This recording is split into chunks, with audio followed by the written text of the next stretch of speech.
नमस्कार। 4 PM news network में आपका हार्दिक स्वागत है। देखिए, अरविंद केजरीवाल जैसे ही जेल से छूटे, उन्होंने सबसे पहले जनता को संबोधित किया। आज सुबह वो भगवान बजरंगबली के दर्शन करने गए। विश्वास सनातनी है, वो भगवान बजरंगबली पे उनका पूर्ण विश्वास है।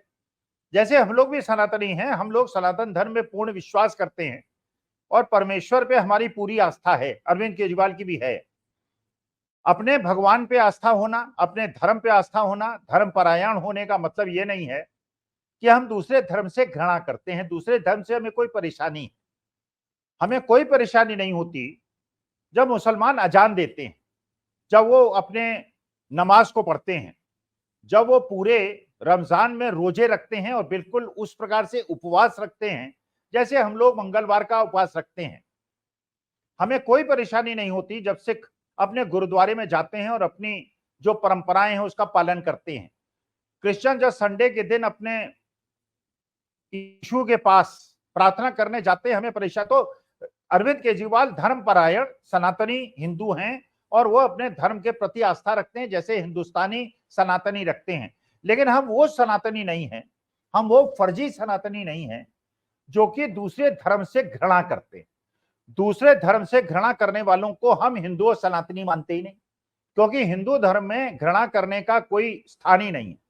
सर्वे भवन्तु सुखिनः, सर्वे सन्तु निरामया, वसुधैव कुटुंबकम। स्वामी विवेकानंद का शिकागो का वो भाषण, जिसने उन्होंने हिंदुत्व की परिभाषा दी थी, वो प्रेम और सद्भाव ही हिंदू धर्म का वो है। तो अरविंद केजरीवाल गए। अरविंद केजरीवाल ने एक और रहस्योद्घाटन किया। अरविंद केजरीवाल ने एक और चीज बताई कि इस बार माननीय मोदी जी जो कन्वेंसिंग कर रहे हैं, जो प्रचार कर रहे हैं, उसमें वो वोट अपने लिए नहीं मांग रहे हैं, वो अमित शाह जी के लिए मांग रहे हैं। एक तरह से अमित शाह को प्रोजेक्ट कर रहे हैं और ये शायद एक समझौता हो, शायद कि जब अगर अगर सरकार बन जाए किसी वजह से एनडीए की, अगर जनता हिंदू मुसलमान में फंस जाए, अगर जनता अपने मूल मुद्दों को भूल जाए, अगर वो बेरोजगारी को भूल जाए, महंगाई को भूल जाए, अगर वो संविधान और लोकतंत्र को बचाने को भूल जाए, अगर वो भाईचारे को, सद्भाव और संभाव को भूल जाए और किसी वजह से एनडीए अगर जीत जाए, तो अमित शाह को वो प्रधानमंत्री बना देंगे, खुद राष्ट्रपति बन जाएंगे। वैसे इसकी चांस अब है नहीं। जैसे 3 चरणों के चुनाव हो गए, 14 चरणों का चुनाव होने वाला है, जिस प्रकार से चुनाव की धारा बह रही है, उससे ऐसा लगता है इसकी संभावना नहीं है। लेकिन जो मुझे लगता है, जो अरविंद केजरीवाल ने रहस्य को उद्घाटन किया, उससे मुझे ऐसा लगता है माननीय मोदी जी को पता चल गया है कि भारतीय जनता पार्टी चुनाव हार रही है और अगर चुनाव हार जाएगी तो उसके बाद लोग पूछेंगे, जनता पूछेगी, भक्त पूछेंगे कि माननीय मोदी जी 10 साल हमने आप पे विश्वास किया, आप पे आंख मूंद के विश्वास किया, हमने 100 रुपए के लीटर का पेट्रोल और डीजल खरीदा, हमने 200 रुपए का सरसों का तेल खरीदा, हमने हर चीज पे जीएसटी भरी। हमने सोचा था कि आप तो डंका बोल रहा है, आपका तो विश्व में डंका बोल रहा है, भारतवर्ष में आपकी 400 सीटें आ रही हैं, हमने तो आंख मूंद के आप पे विश्वास किया और आप तो चुनाव हार गए, आपने तो हमको धोखे में रखा। तो माननीय मोदी जी शायद ये पृष्ठभूमि बना रहे हैं, शायद, मुझे लगता है शायद। तो मोदी जी कहेंगे भाई अपने लिए अगर वोट मांगता तो मैं जीत जाता। देखिए 2014-19 में मैंने अपने लिए वोट मांगा था, मैं जीत गया था क्योंकि मैंने अपने लिए वोट मांगा था। 2024 में क्योंकि मैंने अमित शाह के लिए वोट मांगा था और अमित शाह क्योंकि पॉपुलर नहीं है, इसलिए अमित शाह हार गए, तो मैं क्या करूं। ये शायद उसकी पृष्ठभूमि बना रहे हैं। अच्छा, एक और चीज देखिए, उत्तर प्रदेश में सबसे ज्यादा सीटें हैं, 80 सीटें हैं और ये सब जानते हैं कि कर्नाटका में, तेलंगाना में, महाराष्ट्र में, बिहार में, उड़ीसा में, झारखंड में, छत्तीसगढ़ में, मध्य प्रदेश में, राजस्थान में, गुजरात में, हरियाणा में, दिल्ली में, हर जगह बीजेपी की सीटें कम हो रही हैं। तो बीजेपी जो अपने पोलस्टर्स हैं, जिनको वो पैसा फंडिंग करते हैं, उनसे ये करवाते हैं कि यूपी में हम 80 की 80 सीटें जीत रहे हैं और यूपी के अंदर मोदी जी और योगी जी की तो अदावत नहीं है, लेकिन मोदी जी की और योगी जी की अदावत है। जब ब्रजभूषण शरण सिंह से पूछा जाता है तो मोदी जी के अमित शाह जी के बारे में तो कुछ नहीं बोलते, अच्छा ही बोलते हैं, लेकिन योगी जी के बारे में कहते हैं नहीं नहीं उनके बारे में नहीं बोलूंगा, अपने आप जो आपको निष्कर्ष निकालना हो निकाल लीजिए। क्योंकि धनंजय सिंह जौनपुर वाले जो हैं वो योगी जी के नजदीक हैं, राजपूत हैं, तो बहन जी पे जोर डलवा के उनकी पत्नी जिन्हें बीएसपी ने टिकट दिया था उनका टिकट विड्रॉ करवा दिया जाता है, जिससे कृपा शंकर सिंह और समाजवादी पार्टी के कैंडिडेट की डायरेक्ट टक्कर हो जाए और शायद बीजेपी का कैंडिडेट जीत जाए। लेकिन धनंजय सिंह भी स्ट्रॉन्ग कैंडिडेट। हरियाणा के अंदर जो राजपूत नेताओं में जो सबसे प्रमुख सामने दिखने वाले राजपूत नेता थे, सूरजपाल अम्मू, जो पिछले 10 साल से भारतीय जनता पार्टी का झंडा बुलंद न केवल कर रहे थे बल्कि हर जगह दिखाई पड़ते थे, उन्होंने भारतीय जनता पार्टी को अलविदा कह दिया है। क्यों? जो बड़े बड़े राजपूत नेता हैं उन पे दबाव है, उनकी समाज का दबाव है, उनकी कम्युनिटी का दबाव है कि जब गुजरात के अंदर हमारा अपमान होता है और गुजरात का समाज जो है वो पोलिंग बूथ पे जाकर पोलिंग को संभाल रहा है और एक एक आदमी 10-10 वोट गिरवा रहा है, और गुजरात के अंदर जब वो 10% का समाज खड़ा हो गया है, तो यह हरियाणा, उत्तर प्रदेश और राजस्थान और मध्य प्रदेश जहां राजपूत समाज बड़ा स्ट्रांग है, वहां पे आप क्यों इसका विरोध नहीं कर रहे हैं और राजपूतों का साथ क्यों नहीं दे रहे हैं? तो सूरजपाल अम्मू अभी उत्तर प्रदेश में आप देखिएगा बड़े, लेकिन ब्रजभूषण शरण सिंह के बेटे को टिकट दे दिया जाता है और ब्रजभूषण शरण सिंह पे आरोप तय हो जाते हैं। लखीमपुर खीरी के टेनी महाराज के बेटे जिन्होंने किसानों को कुचला, उन पे आरोप तय हो जाते हैं, उनको टिकट दे दिया जाता है। ब्रजभूषण शरण सिंह के बेटे को टिकट दे दिया जाता है, आरोप तय हो जाते हैं। और अरविंद केजरीवाल पे आरोप तय भी नहीं होते, उनको 4 महीने जेल में रख लिया जाता है। जिन पे आरोप तय नहीं होते उनको जेल में रख लिया जाता है और जिनको आरोप तय हो जाते हैं उनके बेटे को टिकट दे दिया जाता है। विरोधाभास देखिए आप। प्रोज्वल रमन्ना जनता दल सेकुलर के कैंडिडेट, एचडी रमन्ना का पुत्र, एचडी देवेगौड़ा का पौत्र, एचडी देवेगौड़ा देश के भूतपूर्व प्रधानमंत्री जिनको माननीय मोदी जी जिनके पैर छूते हैं, एचडी रमन्ना विधायक जेडीएस के, भारतीय जनता पार्टी जेडीएस का समझौता, एचडी रमन्ना जिसपे 2700 वीडियो तथा कथित वहां सर्कुलेशन में है और मोदी जी उनकी कन्वेंसिंग करते हैं, उनकी पीठ थपथपाते हैं और कहते हैं कि एचडी रमन्ना, ये प्रोज्वल रमन्ना को दिया गया वोट मेरे को दिया हुआ माना जाएगा। तो मेरे ख्याल से भारतीय जनता पार्टी को अपना जो फ्लैग है उसमें एक तरफ प्रोज्वल रमन्ना की फोटो लगा देनी चाहिए, एक दिन टेनी महाराज की फोटो लगा देनी चाहिए और एक तरफ ब्रजभूषण शरण सिंह की फोटो लगा देनी चाहिए। लेकिन ये लोग टीपू सुल्तान, हैदर अली पे पहुंच जाते हैं, औरंगजेब और शहनशाह पे पहुंच जाते हैं और जो वर्तमान में आज की तारीख में जो सत्ता में बैठे हुए लोग हैं उन तक इनकी आवाज नहीं पहुंचती, उन तक इनकी बात नहीं पहुंचती। महाराष्ट्र के अंदर जिस अशोक चौहान के ऊपर इन्होंने देश के शहीदों के परिवार के लिए बनाए जाने वाले फ्लैट में घोटाला करने का आरोप लगाया, उसको बीजेपी राज्यसभा का टिकट दे देती है। जिस प्रफुल्ल पटेल पे इन्होंने दाऊद इब्राहिम से संबंध रखने का आरोप लगाया, उनको राज्यसभा का टिकट दे देती है।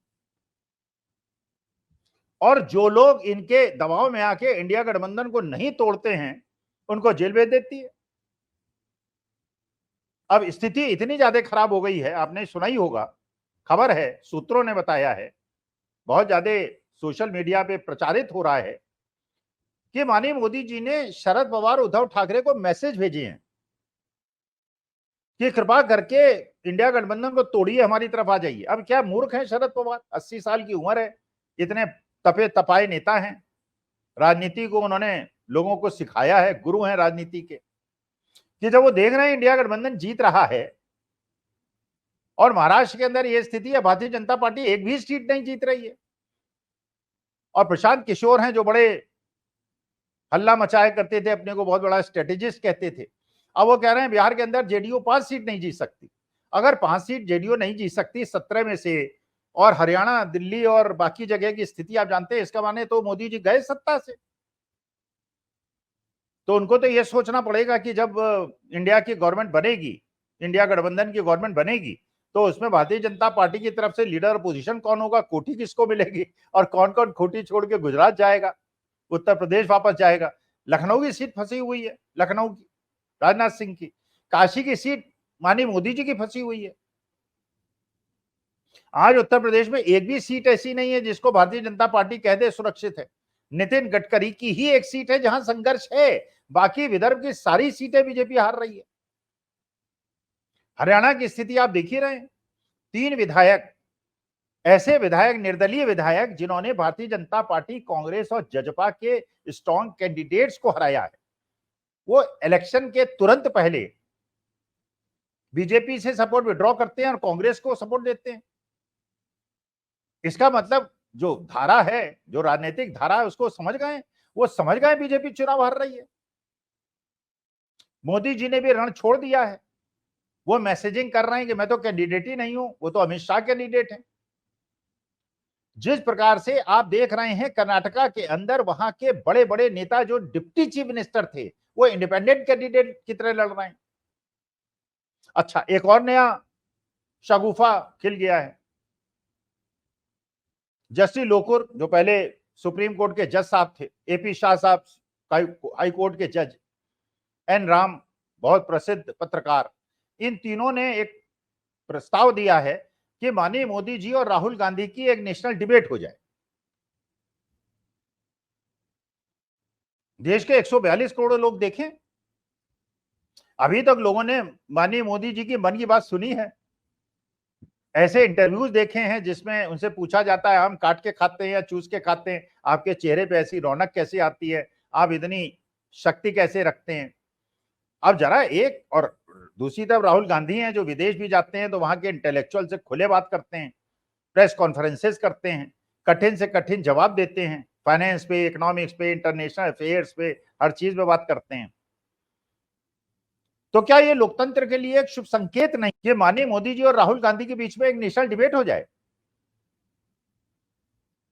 2 घंटे की डिबेट हो, पत्रकारों को बुलाया जाए, कुछ आप गोदी मीडिया के पत्रकारों को बुला लीजिए, यूट्यूब चैनल्स हैं, संजय शर्मा को बुला लीजिए, अशोक वानखेड़े को बुला लीजिए, अनवरदर सिंह को बुला लीजिए, जिनको भी आप समझिए, लेकिन हो, डिबेट हो, अच्छे प्रश्न हो, किसी को डांटा ना जाए, किसी की नौकरी से ना निकाला जाए, किसको ईडी सीबीआई की रेड न कराई जाए, इतना आश्वासन दे दीजिए, क्योंकि अभी तो यही हो रहा है पत्रकारों के साथ।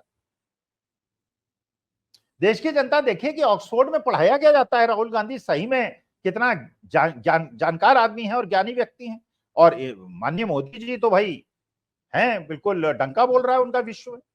तो अगर उनका विश्व में डंका बोल रहा है तो उन्हें तो मेरे ख्याल से चुनौती को स्वीकार करने में कोई परेशानी नहीं है, होनी भी नहीं चाहिए। भाई अमेरिका के चुनाव में क्या होता है, अमेरिका के चुनाव में जो डेमोक्रेट और रिपब्लिक कैंडिडेट्स होते हैं वो अपना डिस्कशन करते हैं टीवी में, पूरा अमेरिका देखता है और देखता है कि मेरे नेता के अंदर क्या वो गुण हैं। आप अपना घोषणा पत्र पढ़िए, वो अपना घोषणा पत्र पढ़े, जो बनाई बात कीजिए।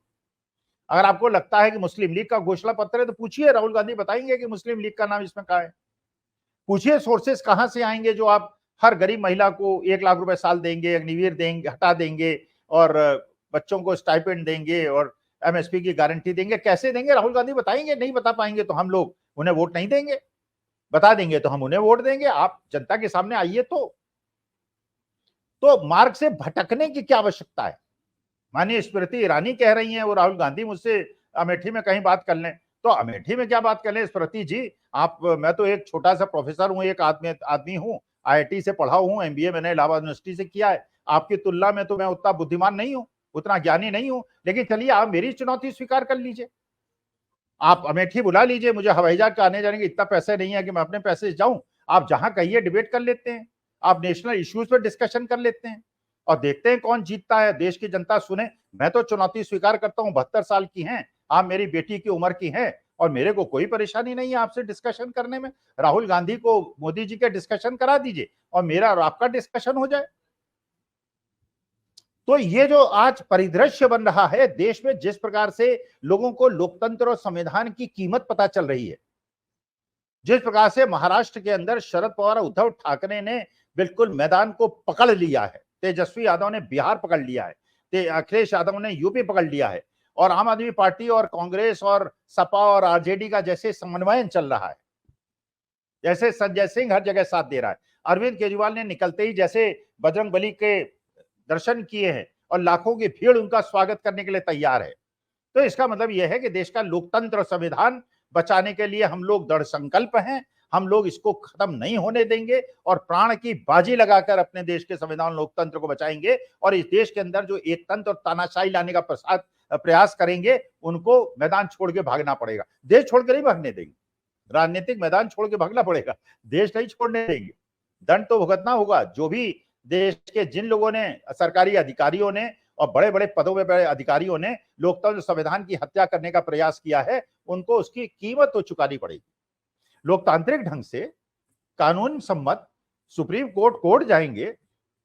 हम जैसे हम शेयर होल्डर हैं रिलायंस इंडस्ट्री के, तो हम जाएंगे कि आपने बिना किसी आधार के मुकेश अंबानी पे आरोप लगा दिया। मुकेश अंबानी से ईडी नहीं पूछ रही, आपसे नहीं पूछ रही, एक अपने शगुफा छोड़ दिया कि बोरों में, टेम्पो में वो कांग्रेस वालों क्या पैसा पहुंचाते हैं। जैसे रिलायंस इंडस्ट्री के मुकेश अंबानी के पास बोरों में पैसे, ब्लैक मनी जनरेटेड है। तो इस प्रकार के शगुफे नहीं चलेंगे। लेकिन मुझे ऐसा लग रहा है कि चुनौती को स्वीकार कर लेना चाहिए। माननीय मोदी जी के लिए एक मंच और राहुल गांधी के लिए मंच हो, चाहे माननीय मोदी जी के पास टेलीप्रॉम्प्टर हो, राहुल गांधी के पास ना हो, देश की जनता देखे। और आप देखिएगा अगर इस प्रकार की डिबेट होगी, देश में कम से कम 40 करोड़ लोग उसको देखेंगे। विश्व की सबसे ज्यादा वाली सुनने वाली डिबेट होगी वो। इतने ज्यादा व्यूज होंगे, इतने करोड़ों व्यूज होंगे। जो भी चैनल उसको दिखाएगा, एक ही दिन में करोड़ों रुपए की आमदनी उसकी हो जाएगी। तो ये मुझे लगता है कि स्वीकार बीजेपी को कर लेना चाहिए, माननीय मोदी जी को कर लेना चाहिए। धन्यवाद, आभार और नमस्कार।